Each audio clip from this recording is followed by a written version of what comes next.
या कुन्देन्दु तुषारहार धवला या शुभ्रवस्त्राव्रता या वीणावरदण्डमण्डितकरा या श्वेतपद्मासना या ब्रह्मा अच्युत शंकर प्रभृतिर्देवैः सदा वन्दिता सा मां पातु देवी सरस्वती निःशेषजाड्यापहा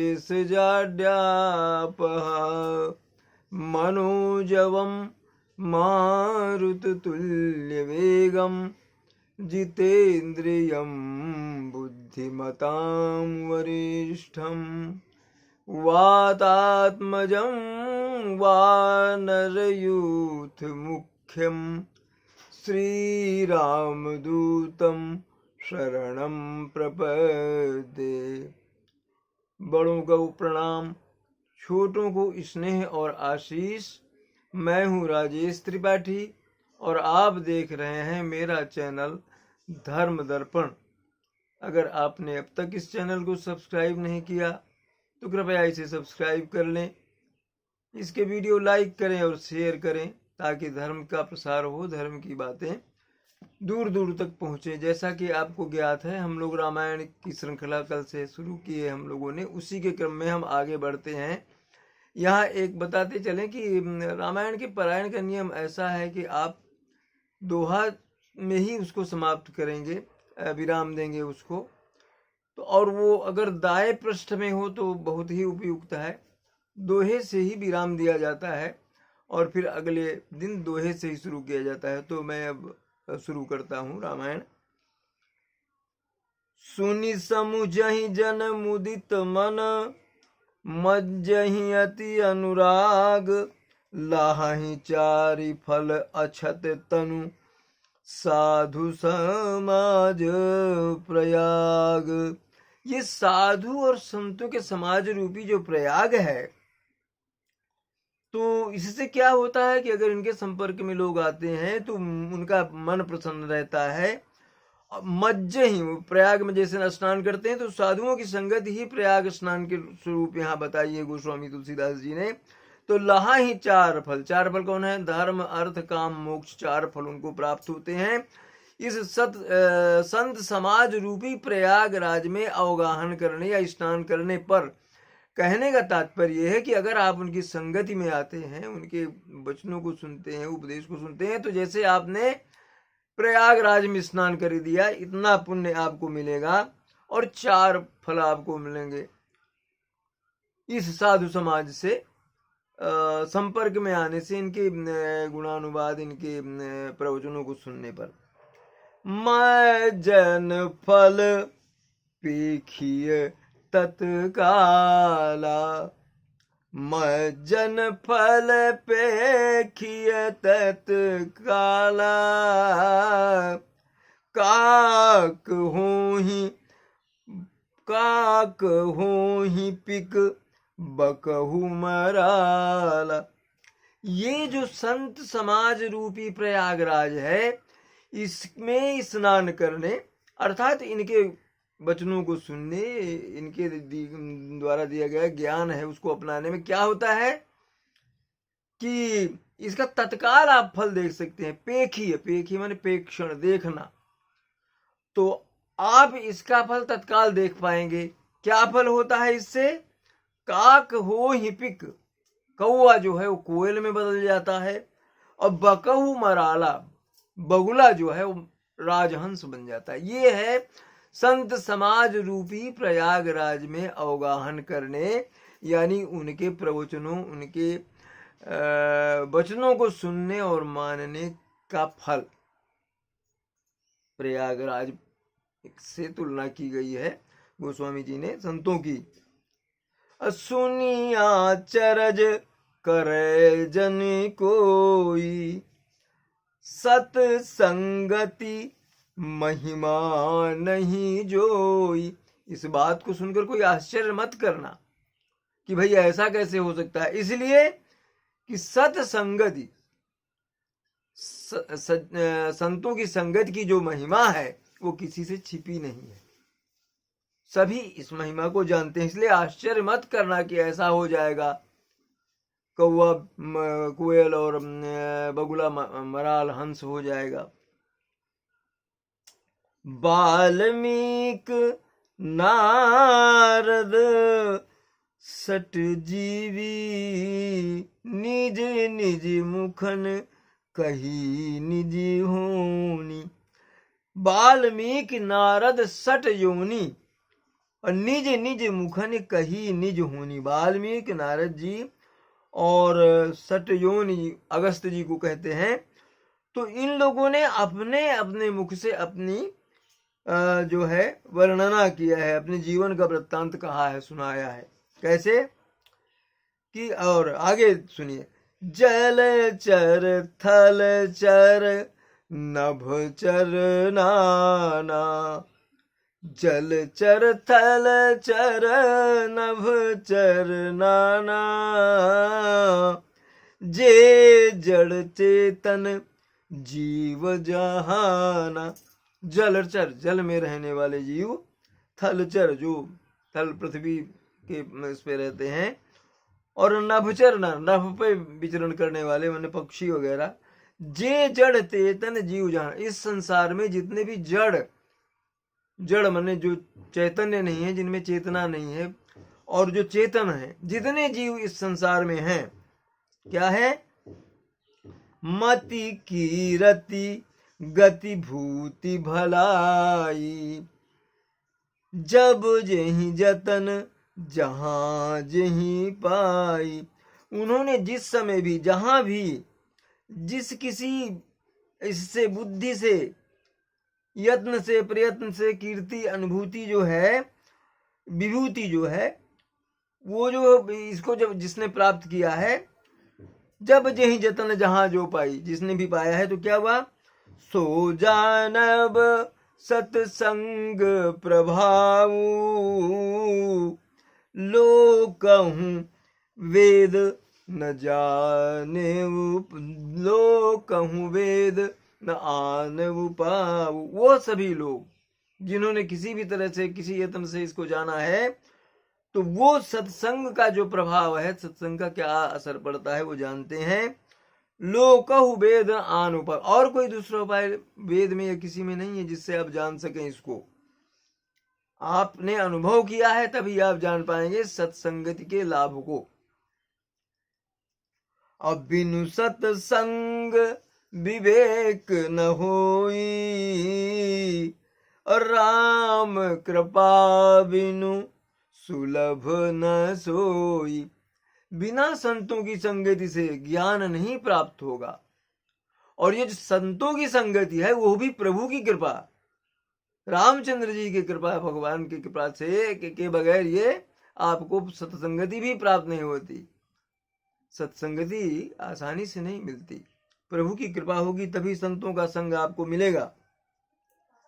सत्संगत मुद मंगल मूला, सोई फल सिद्धि सब साधन फूला। संतों की संगति क्या है, मुद मंगल मूला, मंगलदायक है, मंगल देने वाली है।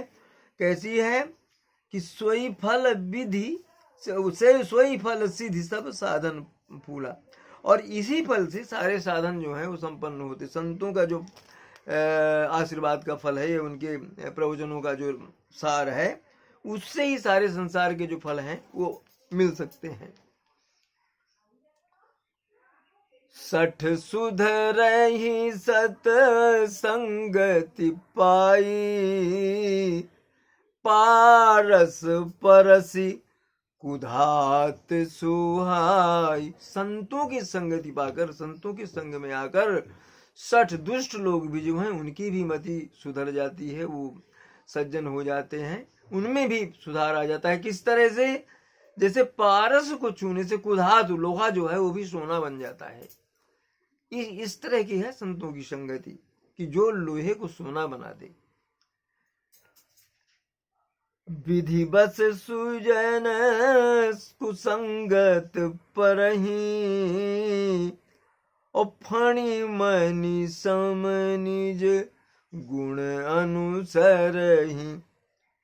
दैव योग से भाग्य के बुरा भाग्य होने के कारण अच्छे लोग जो हैं कुछ संगति में पड़ जाते हैं। क्या होता है कि वह फणी मन सम निज गुण अनुसरहि। कैसे कि उनका जो है ना सांप की मणि के समान उनका गुण हो जाता है। कैसा हो जाता है कि सहज गुण प्रकाश जो है वो छोड़ती नहीं है मणि। उसी प्रकार साधु अपना जो प्रकाश है उसको अपने पास रखती है। जैसे उसी प्रकार साधु पुरुष जो है वो दुष्टों के संग में रहकर भी दूसरों को प्रकाश देते हैं।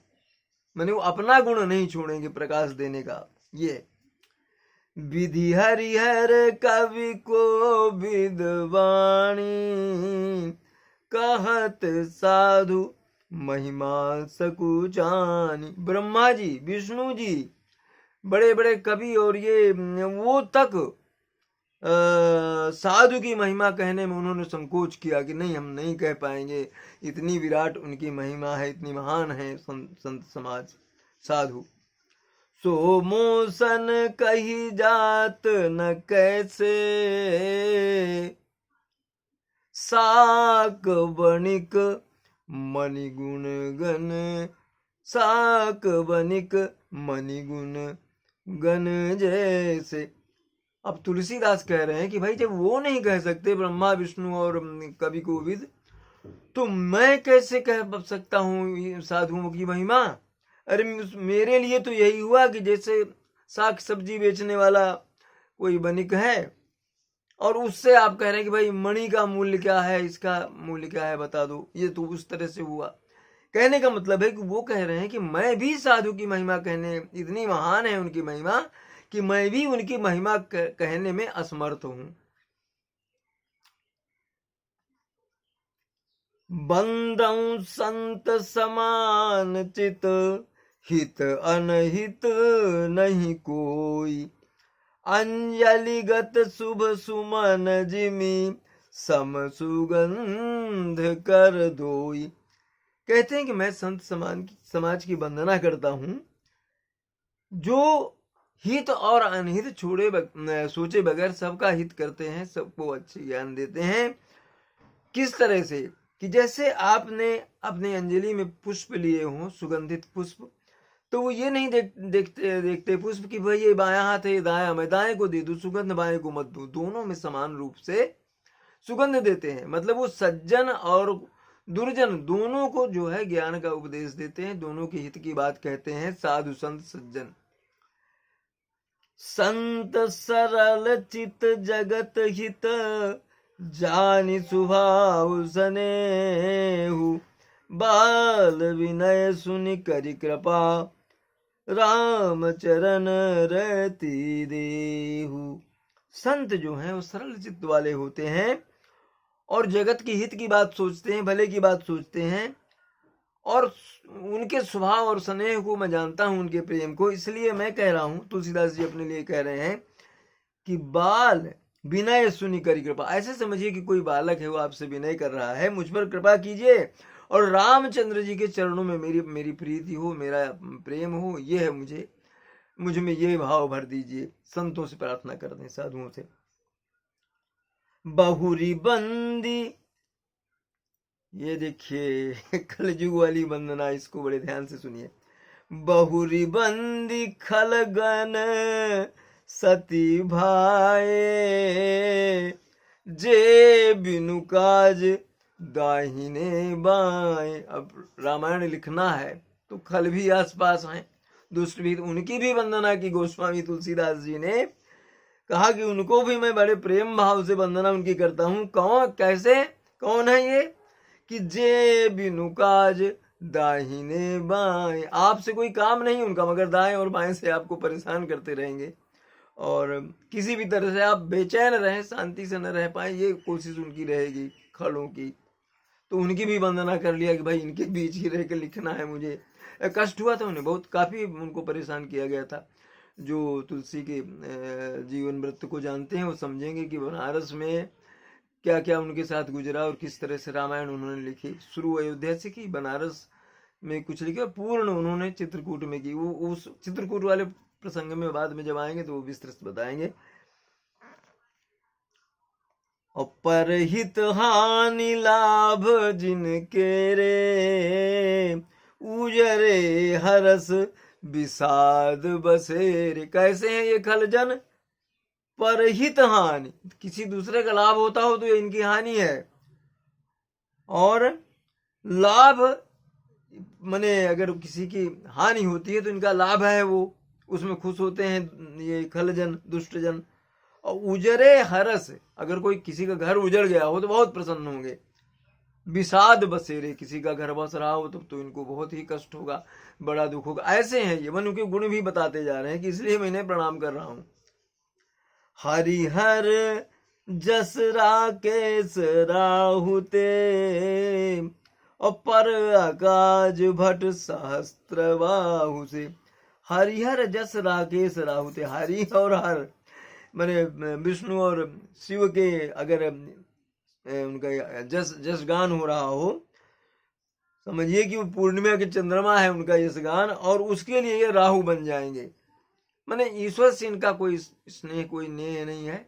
इस कथा हो रही होगी तो उसमें किसी तरह से बाधा डालेंगे। कहने का मतलब ये गोस्वामी जी का कि जैसे इस कथा जो है वो पूर्णिमा है और चंद्रमा है, उसमें ये राहु की तरह आ जाएंगे। क्या करेंगे कि परहित पर आकाश भट सहस्त्र बाहु, दूसरों का कुछ नुकसान करना हो तो सहस्त्र बाहु जैसे बलवान बन जाएंगे ये खल दुष्टजन।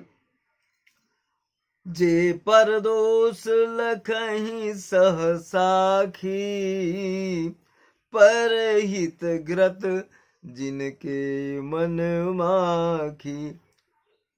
दूसरे का दोष देखना है तो 1000 आंखें हो जाएंगी इनकी, दुष्टों की, खलों की। और अगर कहीं कोई किसी का घी रखा है जो अभी खाने जा रहा है या वो लाया है कहीं से, ये सोचेंगे इसमें मक्खी पड़ जाए, ये खा ना पाए। ये दुष्टों का गुण है, ऐसे हैं दुष्ट। तो उनको उन्होंने ज्यादा वंदना की है, देखिए कई लाइनों में की है, क्योंकि इनसे उन्हें कष्ट होने वाला है। तेज कसानु रोष महिषेषा,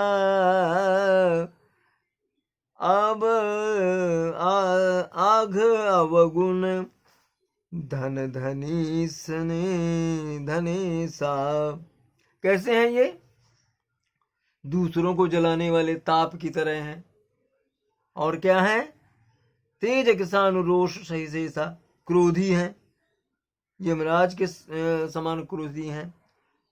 आघ अवगुण, पाप और अवगुण के जो है ये भंडार हैं, खलजन जो हैं। उदय केत समहित सबही के, कुंभकर्ण सम सोवतनी के। कैसे हैं ये? कि सभी के लिए पुच्छल तारे के केतु की तरह माने उदय होते हैं। और क्या है कि कुंभकर्ण सम सोवतनी के, और ये कुंभकर्ण की तरह दीर्घ निद्रा इनको पसंद है, सोते हैं, काफी बहुत सोते हैं। ये देखिए दुर्गुण इन लोगों को, खल लोगों की बहुत दूर तक विशेषता बताई है और वंदना की है तुलसीदास जी ने। गुरु और दूसरे सबको थोड़ा थोड़ा किया है। पर अकाजु लगी तनु परिहरही, जिमी ही उपल कृषि दले परही। दूसरे का काम बिगाड़ने के लिए जान तक दे देंगे ये। किस तरह से? जैसे जो उपल जो है, उपले जो हैं, ओले जो हैं, वो जब बरसात, वहां से ओलों की जब बरसात होती है तो ओले खुद तो नष्ट हो ही जाते हैं, दुष्टों की तुलना की है, खुद तो नष्ट हो ही जाते हैं, नीची जो खेती है, फसल है, उसको भी नष्ट कर देते हैं। इस तरह के होते हैं खल दुष्ट लोग। और बंदऊ खल जस शेष सरोसा, सहस बदन बरनई पर दोसा। मैं 1000 मुखों वाले शेष जी के रूप में या उस तरह का समझ करके मैं इन दुष्टों की वंदना करता हूं। इस सहस बदन बरनई पर दोषा, दूसरे के दोष सहस्त्र मुखों से वर्णन करते हैं, ऐसे होते हैं दुष्ट। अपुनि प्रणवं पृथुराज समाना, पर अघ सुनई सहस दस गाना। अब मैं इनकी वंदना राजा पृथु के समान करता हूँ। पृथु जो हैं वो भगवान का यश सुनने के लिए उन्होंने 10,000 कान मांगे थे कि भाई 10,000 कान हो जाए मेरे, जिससे मैं प्रभु का गुणगान जो है इतने श्रवणों से सुन सकूं। तो ये कैसे हैं कि 10,000 कानों से दूसरों की पाप सुनते हैं। ये भगवान के ये नहीं सुनते। और क्या है कि पर अघ सुनई सहस दस काना, सहस्त्रों कानों से दूसरों का दोष ही सुनते हैं दुष्ट जो हैं। ये उनके लिए कहा गया। दो बहुरी बहुरी बहुरी शक्र सम विनवहु तेहि, संतत संतत सुरानी के हित जेहि। फिर मैं इनकी इंद्र के समान मानकर वर्णना करता हूँ, मैंने प्रार्थना करता हूँ, जिसको सुरा से अत्यंत प्रेम है इंद्र को। अब बचन वज्र जहि सदा प्यारा, सहस नयन पर दोष निहारा। कटु वचन इनको प्यारा है। कटु वचन, कड़वे वचन ही लोगों से बोलते हैं और दूसरों का दोष देखने के लिए जैसे सहस्त्र नयन हो जाते हैं, नेत्र हो जाते हैं इनके। उदासीन अरिमित हित, सुनत जरहि खल रीति, जानी पानी जुग जोरी जन, बिनती करऊं सप्रीति। दुष्टों की यह रीति है कि वे उदासीन शत्रु अथवा मित्र किसी का भी हित सुनकर जलते हैं। किसी का भी तो हो, मित्र हो चाहे शत्रु हो, जल जाते हैं। उसका हित हुआ है, कुछ भलाई हुई है उसके साथ, ये सुन करके यह जानकर मैं दोनों हाथ जोड़कर प्रेम पूर्वक इनको फिर प्रणाम करता हूं। मैं अपनी दिस कीन्ह निहोरा, तिन्ह निज और न लाउब भोरा। मैंने तो अपनी तरफ से निहोरा कर लिया, प्रार्थना कर ली, मगर मुझे विश्वास है कि अपने काम में कहीं वो पीछे नहीं हटेंगे, वो जैसे हैं वैसे ही करेंगे।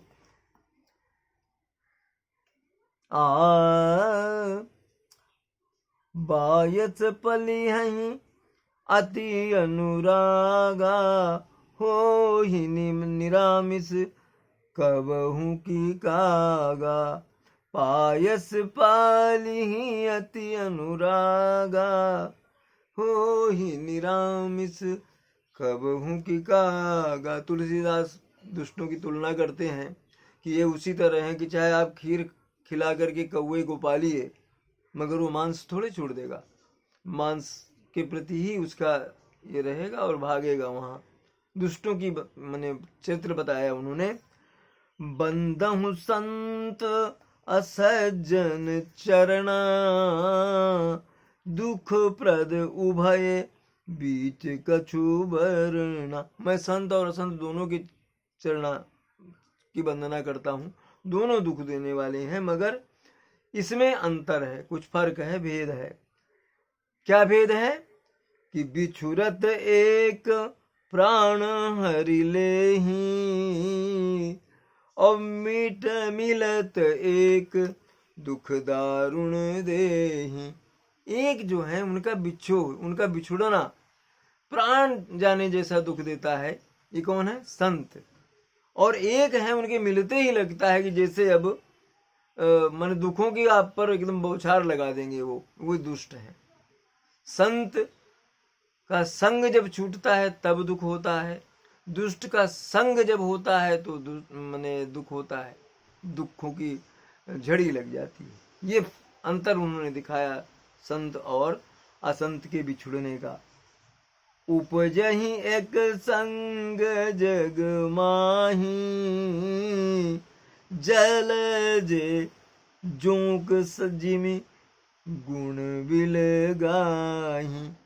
एक ही साथ ये संसार में पैदा होते हैं, दुष्ट कहीं दूसरी जगह दूसरे लोग से नहीं आते, इसी संसार में पैदा होते हैं, मगर जलज जोक जिमि गुण बिल गाही। इनके गुण कमल और जोंक की तरह अलग अलग हो जाते हैं। जोंक आपका खून चूसती है, कमल आपको सुगंध देता है, कमल का पुष्प। तो ऐसे हैं दुष्ट और संत, सब एक ही जगत में पैदा होते हैं, मगर उनके गुणों में अंतर हो जाता है, ठीक जोंक और कमल के फूल की तरह। जो खून चूसती है, कमल का पुष्प आपको मधुर सुगंध देता है। सुधा सुरा सम साधु असाधु, जनक एक जग जलधि अगाधु। कैसे हैं? सुधा सुरा सम, सुधा और सुरा की तरह है संत और असाधु जो हैं दुष्ट लोग। कैसे कि जनक एक जग जलधि असाधु, ये जो हैं असाधु जो हैं मदिरा के समान है, और वो साधु जो हैं सुरा के समान है। सुरा को यहाँ अमृत मानने, असाधु, ये दोनों समान है। और दोनों की जो उत्पत्ति है वो क्या है? जगत रूपी अगाध समुद्र से ही दोनों उत्पन्न हुए, कहीं अलग दूसरे से नहीं आए। शास्त्रों में समुद्र मंथन से ही अमृत और सुरा दोनों निकले थे, ये बताया गया है, उससे ही दोनों उपजे हैं, मगर दोनों के गुण अलग अलग हैं। और भल अनभल निज निज कर तूती, लहत सुजस अपलोक विभूति। भले और बुरे जैसे जैसे जिसके काम है, वही या तो सुजस पाता है या उसका अपयश होता है। सुधा सुधा कर सुर सरी साधु, और गरल अनल कली मल सरी व्याधु। कैसे हैं? अमृत चंद्रमा और सुरसरी गंगा जी, साधु विष और अग्नि कलयुग के पापों को जो है ये जल्दी मन अर्थात कर्म नाशा, कर्म का जो नाश कर देता है, और हिंसा करने वाला व्याध। इनके गुण अवगुण जो हैं वो सब कोई सभी जानते हैं कि भाई ये इसका ये गुण है, इसका ये अवगुण है, किंतु जिसे जो भाता है उसे वही अच्छा लगता है। लोग इनके गुण दोष जानते हैं कि सुरा क्या है और सुधा क्या है, लेकिन जिनको जो भाता है वो उसी को स्वीकार करते हैं। ये यहाँ गोस्वामी जी ने कहा, भलो भलाई पे लहाई और लहाई नीचाई नीचू, सुधा सराही अमरता गरल सराही मीचू।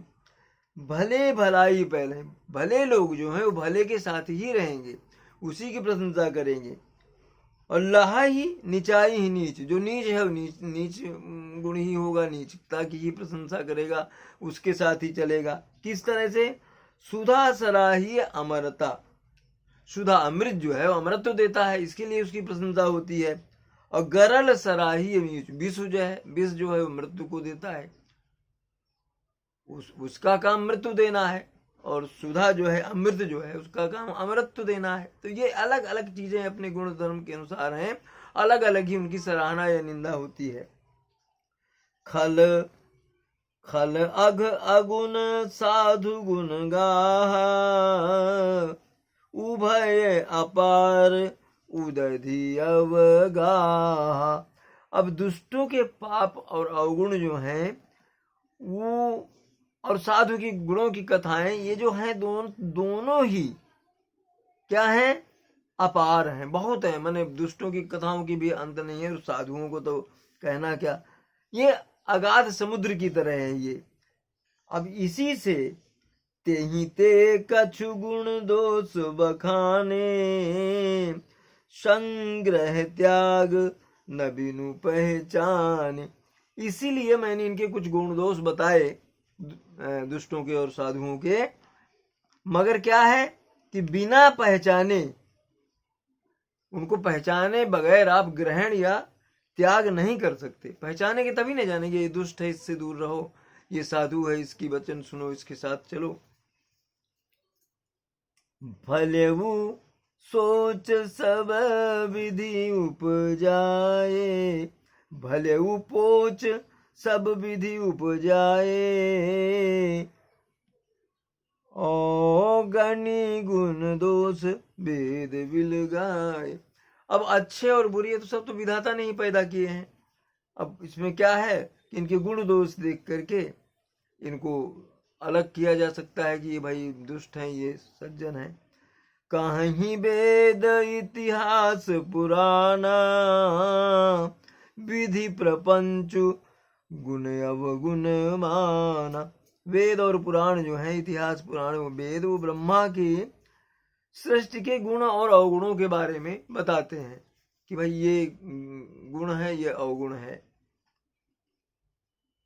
दुख सुख पाप पुण्य दिन राति, साधु असाधु सुजाति कुजाति।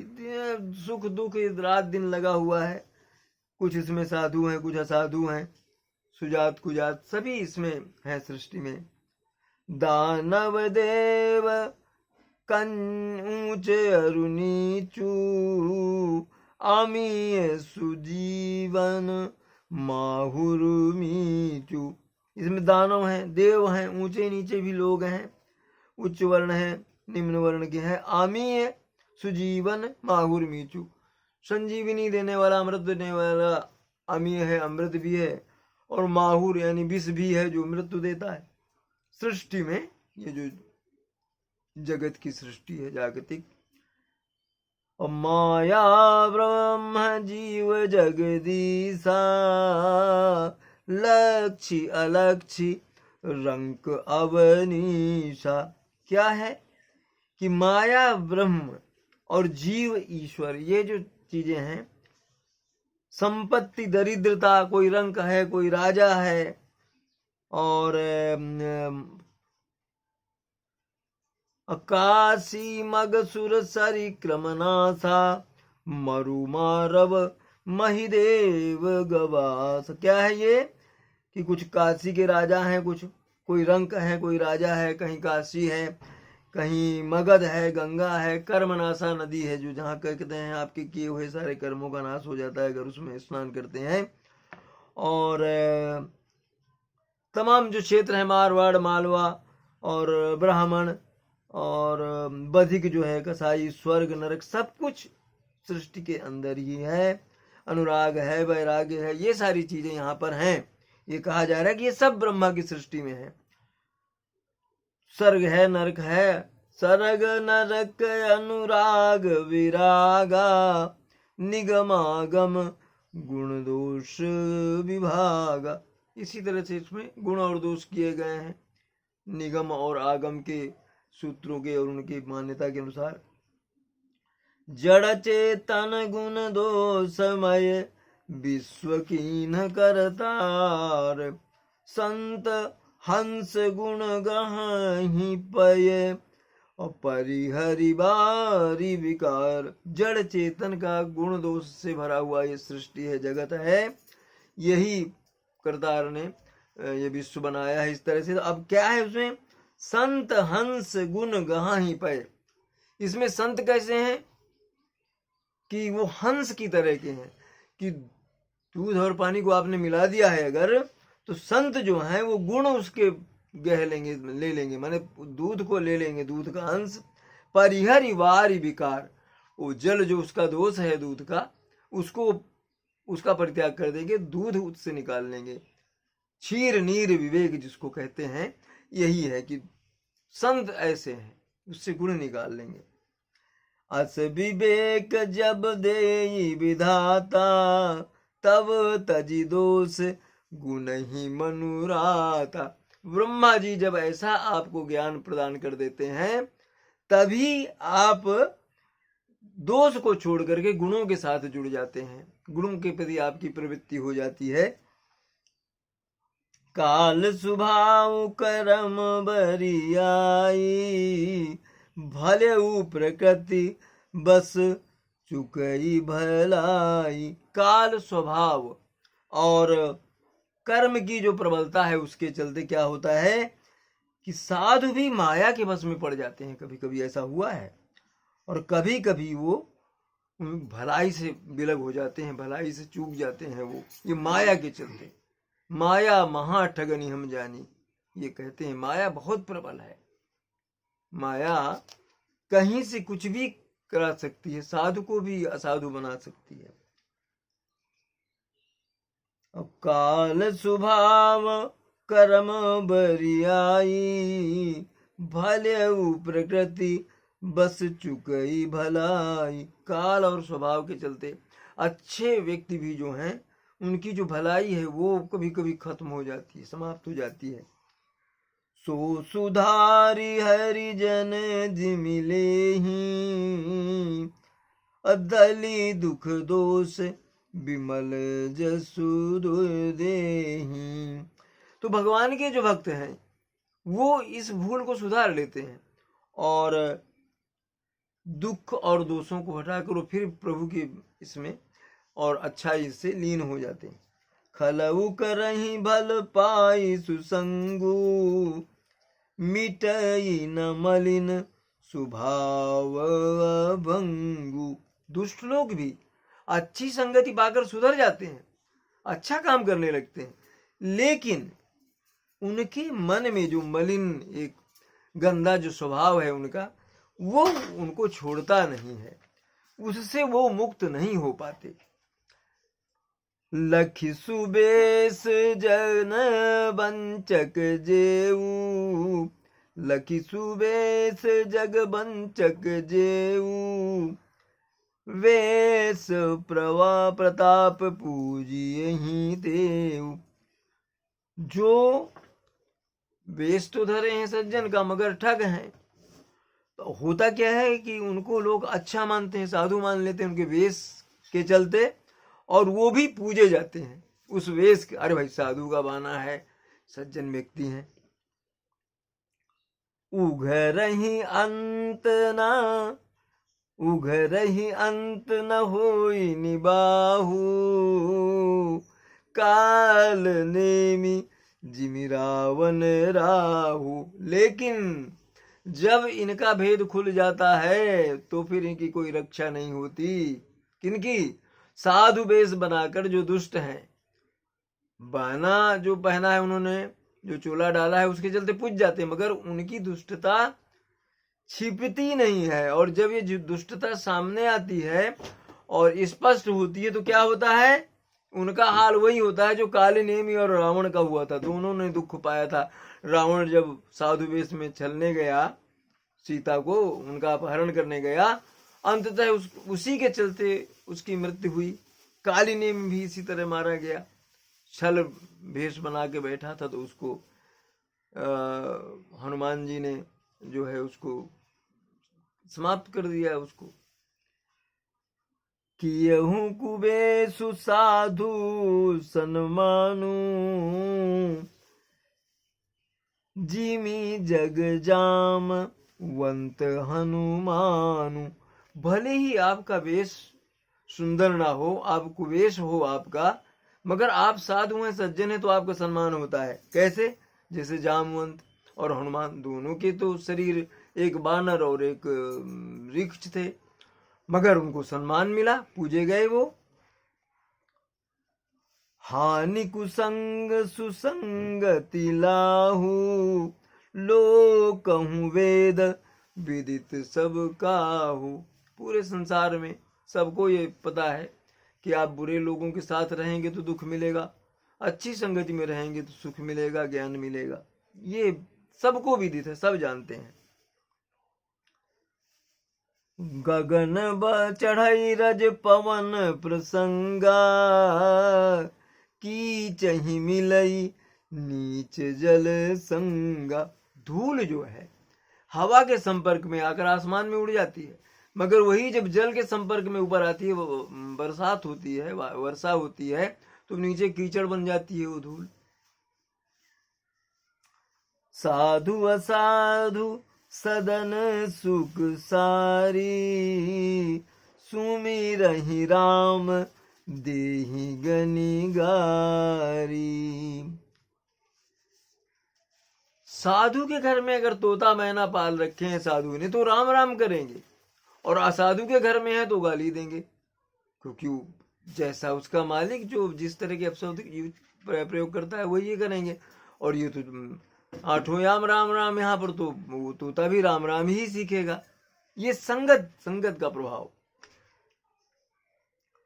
धूम कुसंगति कारिक होई, लिखिए पुराण मंजू मसी सोई। कितना बढ़िया उदाहरण दिया है गोस्वामी तुलसीदास जी ने कि धूम कुसंगति कारिक हुई। धुआं जो है कुसंगत में पड़ के कारिक बन जाता है, काला बन जाता है, किंतु उसी से जब मसी यानी स्याही बनाई जाती है उससे वेद और पुराण लिखे जाते हैं। ये फर्क है साधु की संगति और असंगति में। सोई जल आनल सोई जल अचल अनिल संघाता, होई जलद जग जीवन दाता। और वही धुआं जब जल अग्नि और पवन के इससे संयोग से बादल होकर जगत को जीवन देता है, वही धुआं वाष्प बनकर और जगत को जीवन देता है। ग्रह भेषज जल पवन पट, पाई कुजोग सुजोग, होहि कुबस्तु सुबस्तु जग, लखहि सुलक्षण लोग। ग्रह औषधि जल वायु वस्त्र ये सब जो है कुसंग और सुसंग पाकर के संसार में बुरे और अच्छे पदार्थ भले पदार्थ के रूप में जाने जाते हैं। चतुर लोग विचारशील लोग जो लोग हैं वो इस बात को जान पाते हैं, वही जान पाते हैं कि इसमें कौन अच्छा है कौन बुरा है। सम प्रकाश तम पाख दुहु, नाम भेद विधि कीन, शशि शोषक पोषक समुझी, जग अस अप जस दिन। महीने के दोनों पाख जो होते हैं उजियाला और अंधेरा जो है वो समान रहते हैं, उनका जो अवधि है समान है, परंतु विधाता ने क्या किया है कि इनके नाम में भेद कर दिया है। ये अंधेरा है, ये उजेरा पाक है। एक का नाम शुक्ल और दूसरे का नाम कृष्ण पक्ष रख दिया तो क्या हुआ, एक को चंद्रमा का बढ़ाने वाला और दूसरे को उसका घटाने वाला समझकर जगत ने इसको सुयश और दूसरे को अपयश दिया कि भाई ये तो कृष्ण पक्ष है, इसमें कोई पुण्य कार्य नहीं होगा। जड़ चेतन जग जीव जत, सकल राम मैं जानी, बंदों सबके पद कमल, सदा जोर जुग पानी। बोलते हैं कि जड़ चेतन संसार में जितने भी जीव हैं सबको मैं राम में मान करके उनके चरण कमलों की वंदना करता हूं, दोनों हाथ जोड़ करके। गोस्वामी जी बोलते हैं देवदनुज नर नाग खग, प्रेत पितर गंधर्व, बंधु किन्नर, रजनिचर कृपा करहु अब सर्व, सियावर रामचंद्र की जय, पवन सुत हनुमान की जय, बोलो भाई सब संतन की जय, उमापति महादेव की जय। कथा विसर्जन होत है, सुनो वीर हनुमान, जो जन जहाँ से आए, तहाँ करो प्रस्थान। जय श्री राम, सियावर रामचंद्र की जय।